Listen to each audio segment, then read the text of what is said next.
I'm here at the nest and I've got some really exciting news. You've got 2 definitely fertile eggs. If you can see in this one, you can see this is probably about 9 days old. You can see the air cell at the end. You can see the embryo, like a little bean-shaped embryo in the middle, and you can see all of the veins coming down from the embryo. A really distinct line here in the yolk sac. You can see the bloodline and the blood veins. So it's really awesome. Looks like an oldest egg, probably about 8 or 9 days old. Looking at the development in that one. So I'm going to be carrying this one down the hill.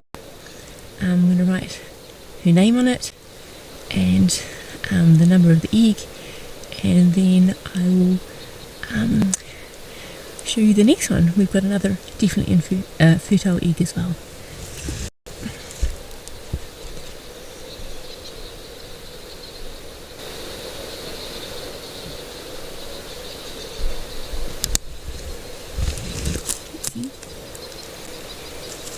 Here's your second fertile egg. Okay, you can see I've just drawn around the ear cell here, the pencil, so we can look at the development of the egg. The ear cell will change over time. Once again, you can see the little beautiful bean-shaped embryo here. Amazing little baby Kākāpō starting its life with all the blood veins coming out from that embryo. You can see the blood ring here and the yolk line as well. So looking really good.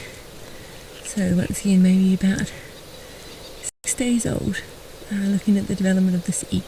So I'm going to write the name on it just at the side so we can identify the egg.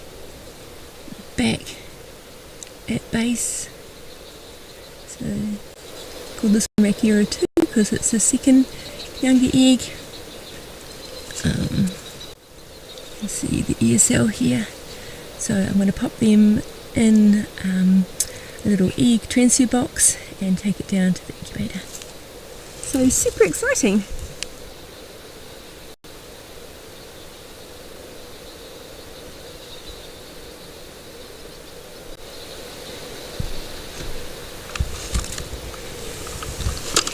Okay, I've just put the gear in to show you. This is her third egg, which also looks to be fertile. You can just see, hopefully, you can just see a little bit of that blood ring developing. See the smaller ear cell, so it's a younger egg. Quite decent sized yolk, cool shape. So I'm going to leave this egg here.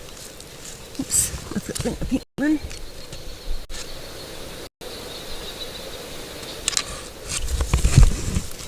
Here we go. So once again, I'm going to write on this egg. Oh my goodness, I think that's actually a cook's petrol scurrying around outside. So I wrote Rakiura 3 on this egg, and because I'm leaving this egg here, I'm going to weigh it.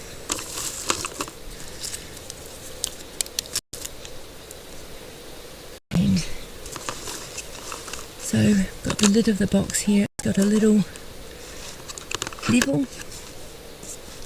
And turn scales on and tear it. And I've just got this. Make sure I'm keeping it nice and upright. Yep.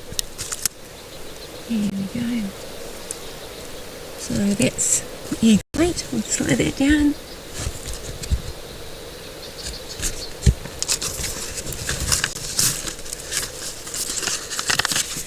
And this is egg number 3.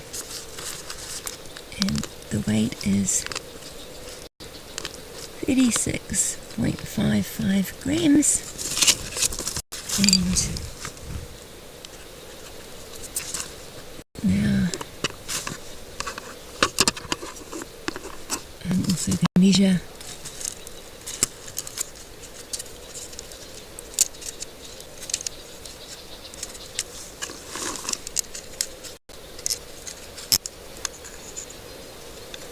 the length as well. Trying to keep her upright, I don't want to roll. Although these aren't so bad because your mum rolls them around as well, but I do want to keep in a nice position. So it is 53.8.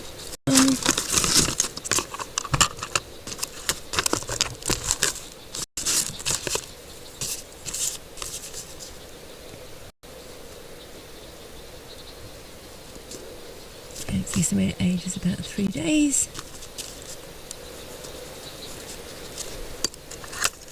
And then I'll do the width here, the widest point.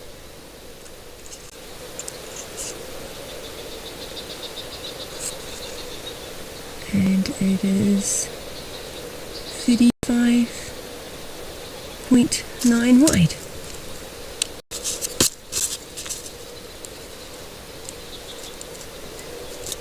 Great, so that's all done. I've got the other two precious cargo wrapped up, ready to go down the hill.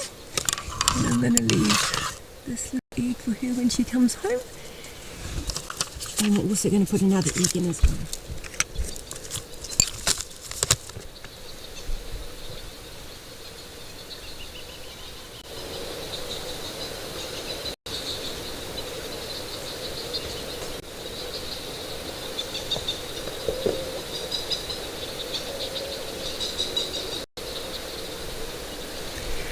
And this is an egg from tofu.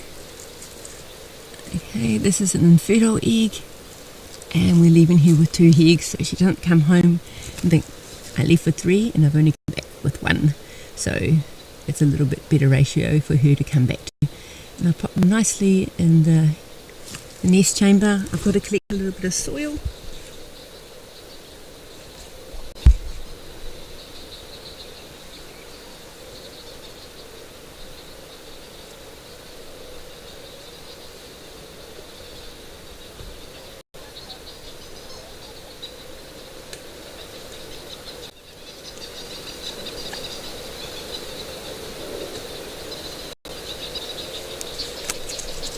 I'm just taking a little bit of soil underneath the leaf litter here, and I've taken some at the entrance of the nest and also some about 20 metres away from the nest. I did that when I got here, and this is to test for aspergillosis in the soil for the spores. Great! Oh, hopefully that other little egg, the fertile one, will grow well. So that's super exciting news. We have 3 fertile eggs from Rakiura, and I am taking 2 down the hill now, walking nice and slowly with my precious cargo.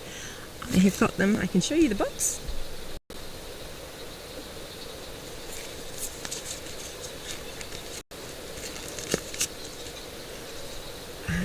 Carrying them down the hill in this little container. So both of the eggs are in the container. There's cotton wool in there to protect them. I've got them with the non-air cell end down on a slight angle and pack cotton wool between them so they don't knock each other. And I'll just carry it in my hand like this, just very carefully back down the base, and we'll put them in the incubator where Alyssa will monitor them and keep an eye on them. The main reason we're doing that is because we've got petrels around. There's one just landed, probably because of my head torch, quite close to the burrow entrance here, and we don't want petrels to come in and damage the eggs, which is also why we're leaving the infertile egg here. We will come back up for Rakiura's other fertile egg at a later date, just to keep them safe from petrels. So I'll leave you to it. I'm super excited. Great. You can hear the slight hissing in the background. I've got the aerial antelonics on, just in case I can hear her coming back, but luckily she's nowhere around at the moment, so that gives her plenty of time to go and get some food. Thanks guys, I'm sure opening the hatch. Have a good night. I know I will.